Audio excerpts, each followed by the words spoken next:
आप हैं विविध भारती के संग। जिज्ञासा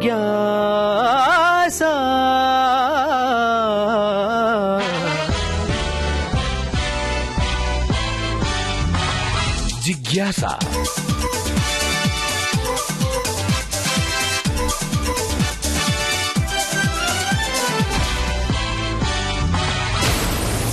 जिज्ञासा ज्ञान की रेडियो एक्टिव तरंग।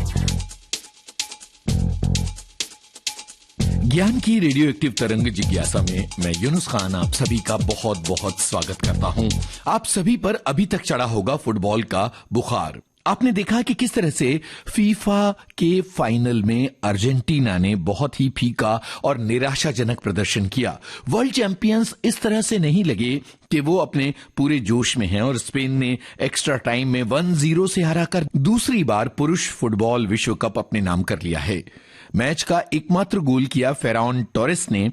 उन्होंने 10 खिलाड़ियों के साथ खेल रही अर्जेंटीना की कड़ी चुनौती को आखिरकार तोड़ दिया। यूरोपीय चैंपियन स्पेन ने पूरे मुकाबले में मौजूदा वर्ल्ड चैंपियन अर्जेंटीना की तुलना में ज्यादा मौके बनाए, ज्यादा आक्रामकता दिखाई, ज्यादा जोश दिखाया। अगर हम अर्जेंटीना के खेल की बात करें तो वो बहुत ज्यादा डिफेंसिव लग रहे थे और मुकाबले की रफ्तार को कम करने वाला खेल खेल रहे थे। मैच के 106वें मिनट में फेरान टोरेस ने रिप्लेसमेंट खिलाड़ी निको विलियम्स के हेडर को कंट्रोल करते हुए नजदीक से जोरदार शॉट लगाया, जिसे अर्जेंटीना के गोलकीपर एमिलियानो मार्टिनेज रोक नहीं पाए और यही गोल स्पेन को वर्ल्ड चैंपियन बनाने के लिए काफी साबित हुआ।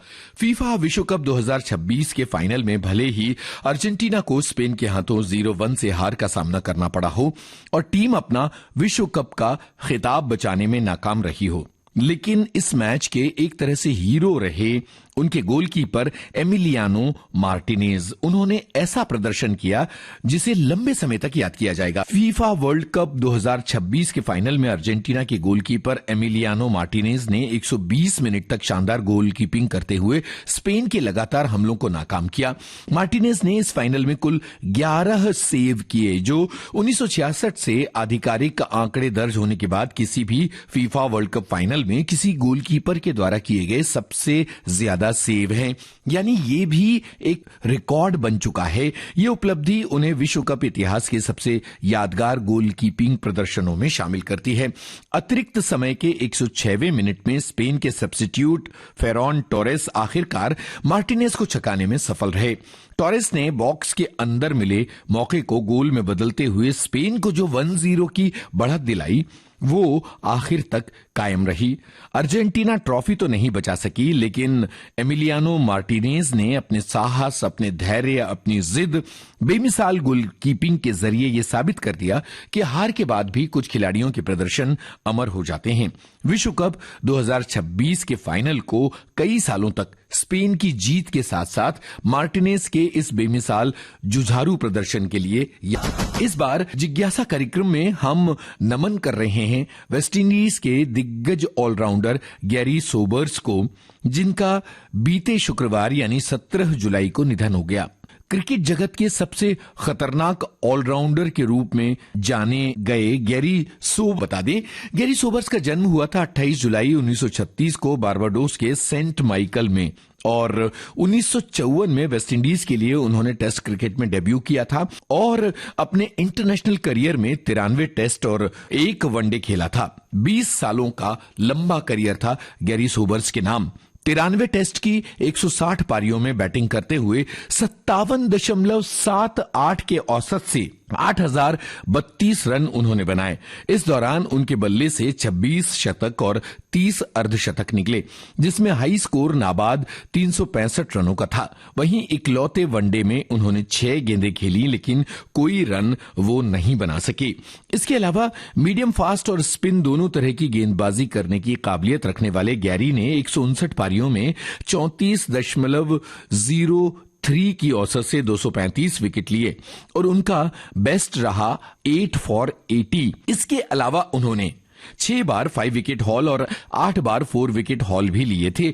बाकी वनडे की एक पारी में 1 विकेट उन्होंने लिया था। वो अपनी परिस्थितियों के हिसाब से अपनी गेंदबाजी में बदलाव कर लिया करते थे, जिससे टीम को काफी फायदा पहुंचता था। इसीलिए शायद उन्हें सबसे सफल ऑलराउंडर कहा जाता है। क्रिकेट के इतिहास में जब भी 6 गेंदों पर 6 छक्के लगाने की बारी आती है तो सबसे पहले मॉडर्न क्रिकेट में युवराज सिंह का नाम आता है। युवराज सिंह ने 2007 में 6 गेंदों पर 6 छक्के लगाने का कमाल किया था। लेकिन क्या आप जानते हैं कि गैरी सोबर्स उनसे 39 साल पहले 6 गेंदों में 6 छक्के जड़ चुके थे।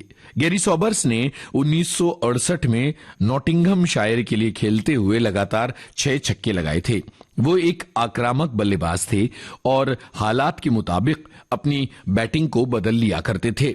फर्स्ट क्लास क्रिकेट में एक ओवर में 6 छक्के लगाने वाले वो पहले बल्लेबाज थे। 1968 में नॉटिंघमशायर के लिए खेलते हुए ग्लोमॉर्गन के खिलाफ उन्होंने ये कारनामा किया था।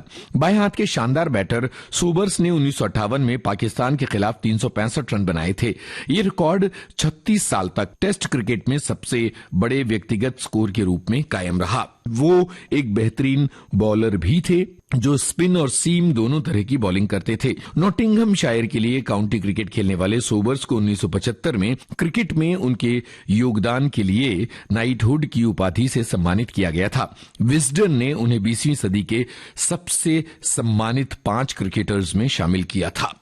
अब कान में भी अटैक पड़ने के मामले सामने आ रहे हैं। विशेषज्ञ इसे SNHL यानी सेंसोरिन्यूरल हियरिंग लॉस या ईयरिंग स्ट्रोक कहते हैं, जिसमें अचानक सुनने की क्षमता खत्म हो सकती है। कान के पर्दे से ब्रेन तक पहुंचने वाली कॉक्लियर ऑडिटरी नर्व खराब होना कान में पड़ने वाले दौरे का कारण बन रही है। विशेषज्ञ इसे कहते हैं SNHL, जैसा कि हमने आपको बताया।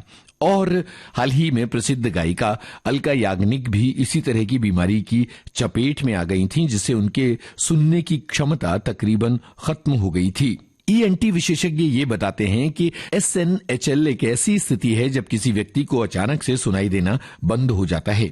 विशेषज्ञ इसे आम बोलचाल की भाषा में कान का दौरा कहते हैं या ईयर स्ट्रोक कहते हैं। कान में बिजली के तार के समान 2 तरह की नसें होती हैं जिन्हें कॉक्लियर ऑडिटरी नर्व कहते हैं। ये नसें कान के अलग अलग हिस्सों से होते हुए सीधे मस्तिष्क तक जुड़ती हैं। जब कोई व्यक्ति अधिक शोर के संपर्क में आता है या किसी ऊंचाई वाले इलाके में पहुंचता है तो ऐसी स्थिति में कॉक्लियर ऑडिटरी नर्व पर नेगेटिव इफेक्ट पड़ता है। पहले चरण में ये नर्व कान के पर्दे पर असर डालती है। इसकी वजह से पर्दा कंपन करने लगता है। कंपन तेज होने की वजह से ये स्टेप्स हड्डी कॉक्लिया के द्रव में तरंगे पैदा होने लगती हैं। द्रव में हजारों हेयर कोशिकाएं होती हैं। इसका प्रभाव और अधिक बढ़ने पर तरंगे मस्तिष्क तक पहुंच जाती हैं। ये ब्रेन में विद्युत आवेग पैदा करने लगती हैं, जिससे सुनाई देना पूरी तरह बंद हो जाता है। ये स्थिति लगातार बिना चिकित्सकीय सलाह के ड्रॉप डालने, अधिक समय तक हेडफोन लगाने और इंटरनल वायरल संक्रमण से भी हो सकती है। कई बार SNHL में धीरे धीरे सुनने की क्षमता कम होती है। विशेषज्ञों के मुताबिक SNHL बीमारी वैसे तो हर उम्र के लोगों में देखने को मिलती है, लेकिन बच्चों में इसका खतरा ज्यादा है। ऐसा इसलिए क्योंकि